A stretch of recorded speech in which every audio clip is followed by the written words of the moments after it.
All right, welcome everyone. We're Semblance of Sanity. I'm Caleb. I'm Jacob. And we're here for Rakugo, Season 2, Episode 2. Okay. All right. Yeah, So, we're about halfway through the show. Yep, that's right. We've got now into Season 2's first episode, which gave us a little bit of showcasing where our main cast, Konatsu, Yotaro, Yakumo, all of them are currently within their dynamics. Right. We've got Konatsu's, kid.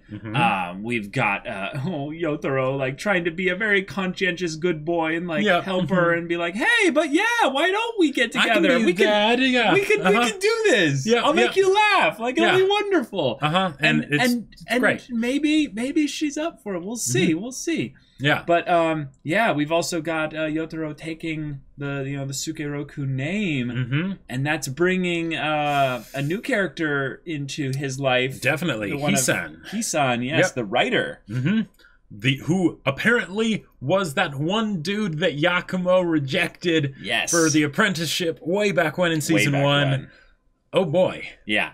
Boy. Also, this guy was not only a huge fan of OG Sukeroku, he wants to create new Rakugo stories with Yotaro. That's pretty crazy. That's part of the dream, part of the promise that Yakumo made to Sukeroku was find a way to keep it alive. Keep it alive. Yeah. And right now, maybe what it needs is a more modern set of stories to be able to draw from. Sure. Yeah. Things that will draw a better crowd or what have you. Or a new crowd. Or a new crowd, since the old one won't last forever. Yeah. There's only one theater left even. In Tokyo, In Tokyo, yeah. Oh boy. So let's see how they continue this with those two specifically. And I really want to see also what they've been foreshadowing with kind of Yakumo's eventual kind of decline, so to speak, and how they handle that on the way with his relationship with Konatsu. You know what I want to see, though? What's that? I want to see the new OP. New OP. We didn't get it last episode. That's right. So... Yeah. Just saying. So, episode 2. Without further ado, let's get into it. All right, everyone, be sure to go check out the reaction portion of the video in the description below, and then come back here for the discussion. All right. Wow. This was a different style of episode than we usually have here. And this is also a very different decision than what I expected for Yotaro. Because the thing is, given that he took on the Sukeroku name, right? That made me think that the conflict was going to be in some similar vein as with Sukeroku. Right? Oh, in that it was going to be a question of whether he would get, be able to truly put his past behind him, right? And in some ways it still is, but it's not of whether he can disconnect from it, because he can't disconnect from it. So now how will he handle that? How will he accept it? Yeah, how will he accept it? How will he own it and move forward? Which I think is much more interesting, because if it was something where it's like we don't know whether he's going to fall back into his old ways or whatever, that conflict is only believable if we don't have much faith in Yotaro as a character, right? As a person, in that this change that he made was real, right? Especially after this long time skip, right? That really wouldn't have worked as well. Yeah. So the fact that they're doing this here does so much more to make me like root for him and be empathetic for him, even though we haven't seen him nearly as much, and his connection to all the characters is not nearly as strong as say Konatsu or Yakumo. Yeah. But man, oh boy. Yeah, we have Yotaro essentially being bogged down by a scandal that's being published in an article, kind of magazine of sorts, like a tabloids. Right. Specifically kind of... The big scoop. Yeah. Yeah, oh no, he used to be in the Yakuza. Right. And there's a possibility that, it's just someone from the Yakuza who just ended up telling that story, and then it just ended up going that way. Potentially, yeah. I don't think it's anyone that he really knows or cares about, really, that could have shared that kind of... It's almost not even important, because it'll come out eventually, right? Somehow. And now all you'd have to do is just go around and be like, wait, who is this guy? Let's investigate. Eventually find out that he was in prison, and then he got let out, and then all that jazz. Yeah. The OP that they showcased at the beginning of this episode was really, really good. So good. And it it lends itself, I would say, to a bit of mystery, because there were these constant perspective shifts that were happening in the OP that kind of redefined what the scene that we were looking at meant. And then they kept doing that over and over again. And then they even went so far as to have, at near the end of the OP, had a little part where it kind of like rewound back. And then we got, over the course of the OP, a lot of new character faces that I didn't recognize, would be interesting to show. But season 2 starting off rather strong. Oh yeah, quite strong. And again, on the whole topic of that OP, I feel like, because with the first OP, we don't fully know how the story's going to go, right? We kind of know how it's going to end up, but we don't fully know how it's going to go. So I feel like they couldn't be quite as pointed with the things that they were foreshadowing and building up and things like that in the first OP. And it became a lot more clear as the show went on, right? But with this, because they've done such a good job and there's all this history to like use as a foundation, it's a lot more clear where the story's going to go, what the conflicts are, and things like that. Wait, now? Yeah. At least in a general sense, not in the details, but in the beats that they're wanting to hit, right? How the characters have been set up for their arcs and things like that, right? Okay. What is your prediction then for Kanatsu? Because I have no idea what her arc's going to be. I don't know where the arc's going to end up, but I would think it's pretty clear of what it's involved so far, of how she's going to handle raising her child and her relationship with Yakumo and Yotaro and her place in the world and whether she can forgive and all the turmoil inside her can be stilled and like all of I that. thought you were talking about the ending because no, not the ending. The ending in the previous season was easier. Yeah, the ending in we the knew previous, where everything ended. Oh yeah, right. We just didn't know why. Now we're getting all the things of why, but we don't know what, right? And I mean, yeah, I feel like I even have less than that. Oh, really? I have way less than that in regards to this OP. This OP feels mystery. It doesn't feel like drama anymore. Like that whole OP lent itself, in my opinion, to things that that were like. Well, the first OP had this sense of like foreboding, right? Because the whole idea is that it's this Greek tragedy where you know it's going to end badly. You can see the character flaws, but it's unavoidable, kind of a thing, right? And in this one, this is characters living in tragedy, right? And what you're saying about the mystery thing, I totally get and I agree with, because and that's where I see it as being that you don't know what's going to happen, right? You know the motivations behind all the stuff that will be happening. And those might change over the course of the story, but you've got a really good, strong baseline, especially with this episode. Now they established this conflict with Yotaro, that the article really did get to him a lot, and that he's struggling with it a lot, and all of that on top of him needing to find his own Rakugo, and being a good husband to Kanatsu and dad for a child, and all of that stuff, right? So then it makes it so that I feel like the OP is touching on just how complex the actual process of it playing out is going to be, right? Okay. I feel like with the OP, we tracked Yakumo for a good chunk of it. Yes. Yeah. We kind of followed him through quite a bit. And he felt like he was always out of touch. Like he was always lost. He was always moving and he wasn't able to actually contain where he was going. But it felt like he was living a dream. Like he was living basically a reality where he would jump from one set piece to the next, and every single one he's either falling away, he's lost, he's wandering. He doesn't have a part in it. He's a Shinigami. Yeah. But then finally, when he did find his place of belonging, it was in the specter of Sukeroku coming from behind and basically embracing him, but then revealing that he's hollow, that there's nothing in there, that he's dead already. There were so many parts in the OP that like are worth mention specifically. I feel like just almost too many to count. Yeah. In some ways, the episode felt like we were getting a little bit of a reboot for Yotaro, with regards to what's emotionally distressing him at this moment, because we didn't have any context for the article before this episode. It's just suddenly a thing that's like, this is a thing going on right now. And the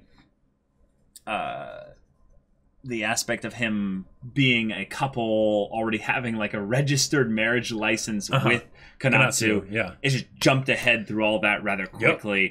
And him having sponsors, like TV appearances and stuff that he would make. I love that because it's cutting through any of the melodrama that could have happened around those points, right? When they set things up in the first episode with like the whole idea of the TV sponsorships and him wanting to be with Konatsu and be a dad to her child and everything. Right. We know that that's probably going to happen. There's no big reason why it shouldn't. So next episode, boom. All that stuff has happened. Now we can look at the actual conflict that comes as a result of those things happening. And then we get a little bit of seeing that, especially when he's in this tumultuous emotional state, he finds it harder to even do any sort of discovery of what his own Rakugo would be when he's performing. And when he does that, it leads to a lot of people walking out of the theater. Right. But once we brought in Hisan, I was like, oh, okay, now I feel like this is connected to the previous episode. Now we've got things that were set up specifically from the ending of how that episode was with the conversation between Yotaro and Hisan, leading to a really good conversation of Yakumo and Yotaro, where Yakumo so good really removes a burden off of him there. Oh yeah. And it was beautiful because I can't help but see the hypocrisy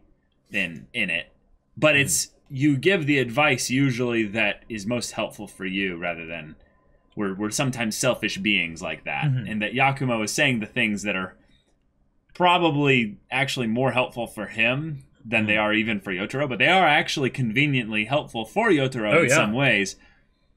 So it ends up being an overall useful thing. But I couldn't help but be like, wow, this is Yakumo, you definitely wanted to talk here. Like, that was... Which ones in particular stood out to you the most? Oh, yeah, like, let me just bring up the line there. Because that whole conversation was so good. I was almost surprised that Yakumo would be so understanding.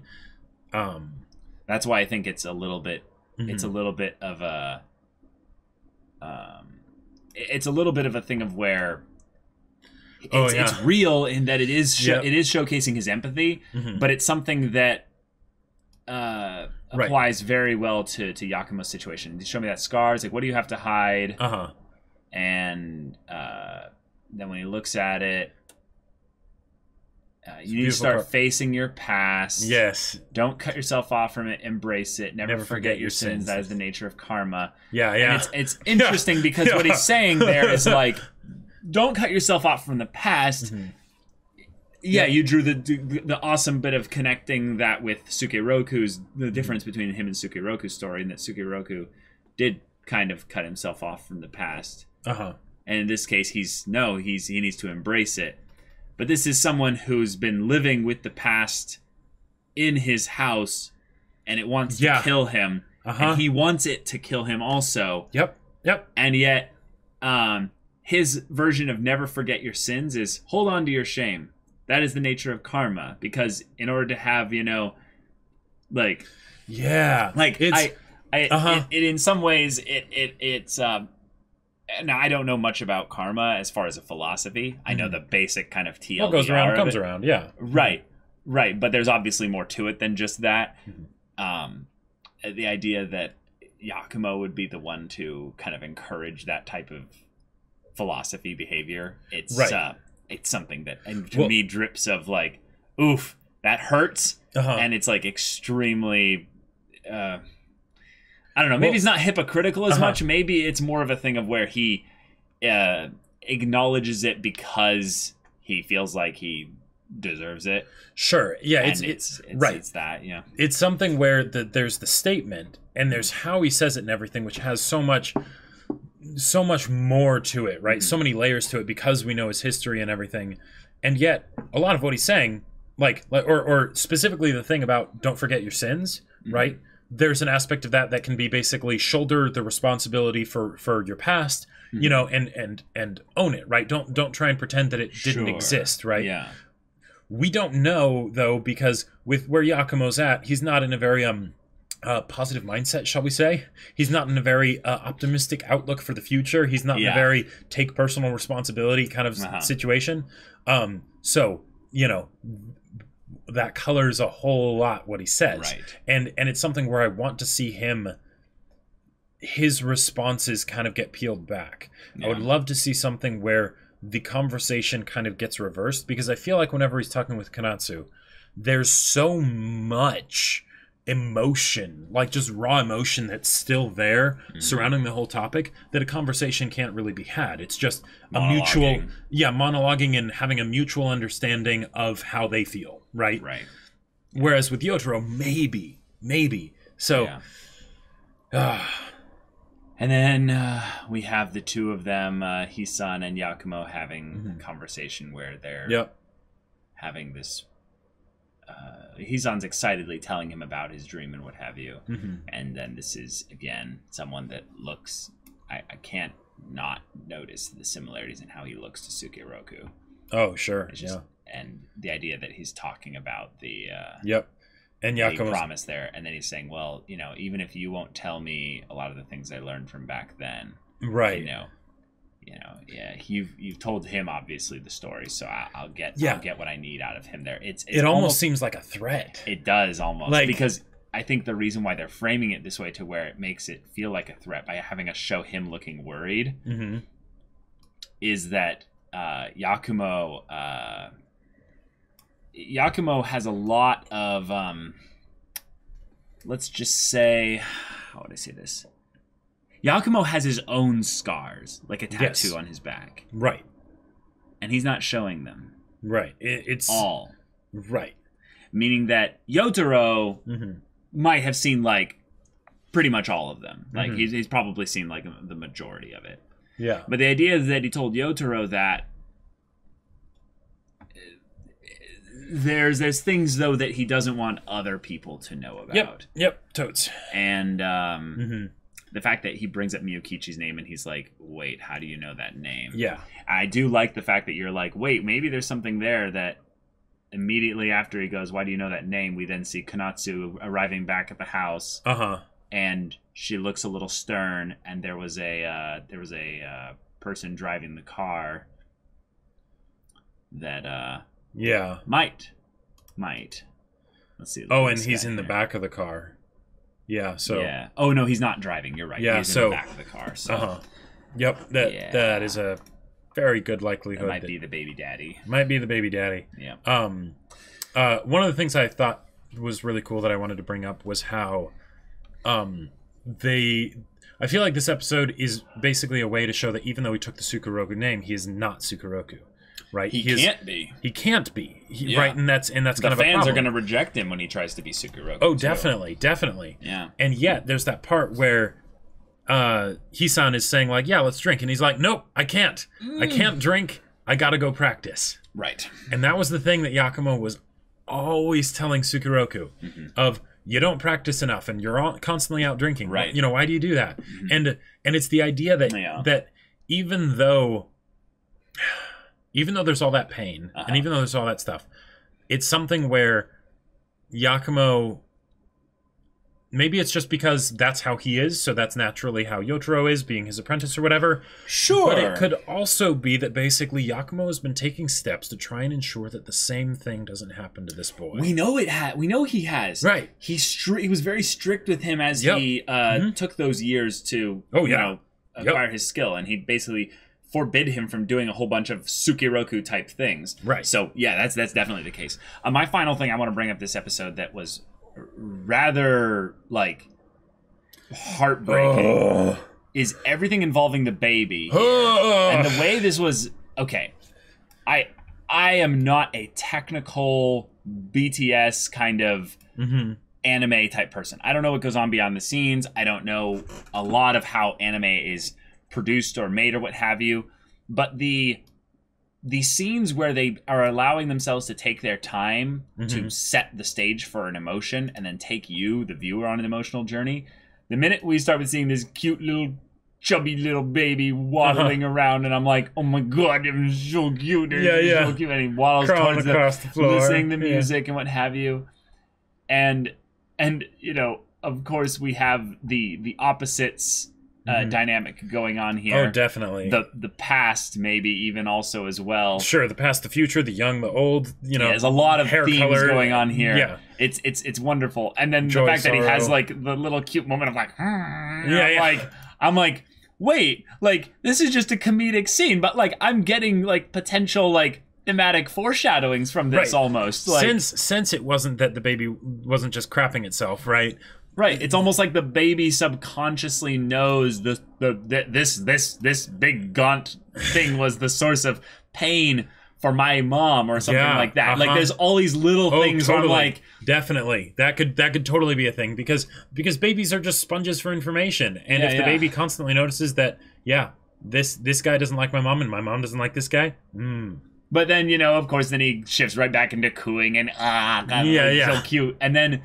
When he comes back to be like, hey, your baby is bothering me. Please take... Oh, she's snapping. She's tired. She's dealing with a lot of stuff. And yet he has such disregard for... I don't know. For her, I don't know. Just calling her a slovenly girl. I'm like, I'm like, oh my God. And then... bitter old man. Yeah, exactly. And then she grabs his wrist and like holds it in a death grip with both hands, starts to cry. Yep. And he immediately falls back to giving the Rakugo that her dad used to give her. And it's like, oh my God, she's awake, but she's not awake. Yep. And then she does wake up and she realizes what's happening and she goes back to sleep. Like, there were so many little details from this episode where it's just like, it just rips your heart out. Yeah. It absolutely rips your heart out. I don't think that she was consciously aware that was him, though. You want to go with the... Okay, let's go with your angle there. Let's go with your angle first. She was trying to wake up without letting him know that she had woken up so that he would keep doing the Rakugo. Right. But then once he saw that she had woken up, he's like, oh, you woke up. And then she has to react in a negative way. Right. Because she wants him to hurt. Right. Right. But the thing is that there's still that aspect that there's probably she needs a family. She needs a family. And hearing that Rakugo and knowing and the way they showed they had his voice over while it was showing Sukiroku, even down to the yawn. Like oh my God. That's And he studied Sukeroku's Rakugo. Like, he knows what he does. He knows his intonations and everything. And then realizing that this is another thing we're filling in the blanks of is that he did this to her many times when she was a kid. Oh, yeah. Specifically to help her fall asleep. Yep. And then we bring up the specifics of what she still wants. She still wants to kill him. Right. Like, she wants her vengeance, essentially, because even though it was an accident and she's aware, it doesn't change anything. But then the idea that she won't do it because then this child will never hear your Rakugo. Now, what I think is brilliant about this is that it's not just his Rakugo that the child will never hear. It's Sukeroku's Rakugo. Right, because the child will never hear. Because we just established how almost, even though the voices are very different and everything, it was almost exactly like it was Sukeroku doing it. So, I really feel like while he is essentially a dead man walking in a lot of ways, she is still haunted by the specter of Sukeroku through him. Oh, yeah. Yeah. I mean, like, almost literally. Like, just... seeing him, hearing him do Rakugo brings her probably into such mixed feelings of confusion because it's not just the pain of that, my dad is dead because of this guy. Yeah. It's that this guy is actually providing the nostalgia, the good feelings that I had as a kid when he was nearby, even if he was a lazy drunk. Yep. And that's probably part of the reason why it still hurts so much. Yeah. Hatred is hard to maintain. It takes exhausting. Energy. It's exhausting. Yeah. The fact that it is kept up like this is because, I'm guessing, the way it's, seems to be shown here, is that every single time he does Rakugo, she's reminded of her dad. Yep. Especially if it's the Rakugo that he specifically liked to tell, like those stories. Yeah. So how can she look at him and see anything but her father, but he's not her father. Her father's dead. Mm-hmm. And, you know, maybe if this guy hadn't gotten involved, she'd still be with her dad today. Even if he was a drunk and not that great a dad. Made her work so that he would be able to survive. You know? Yep. I mean, Anyway. There's a lot of good stuff in this show, but the pain is always like bubbling underneath the surface, and it's just taking a little bit of someone like lifting up the covers of their upper garments and being like, hey, here's the scars. You want to see them again? They're beautiful, but they're really painful to look at. Boy. So. Oh boy, it's the slow twisting of the knife. Yeah. So y'all, thank you so much for watching this episode's reaction and discussion. If you want to see the next episode's reaction and discussion right now, though, go check out the link in the description below for our Patreon. You can get on early access there. You can watch full-length timer reactions there. And all this comes with Discord access, so you can chat with us and the community there about this show, about anime in general. And you can also talk with Jacob about the book that he wrote. That's right. So, I wrote a book. It's a sci-fi novel, and it also has a bunch of themes of family and things like that. So if that's something that you're itching for more of, it's awesome. Go check it out. It's on Amazon. Link in the description. It's in both hardback and ebook. So whichever works best for you, go check it out. Yeah, so if any of that interests you, we'll see you there. But until then, we're Semblance of Sanity. I'm Caleb. I'm Jacob. And we'll see you all next time.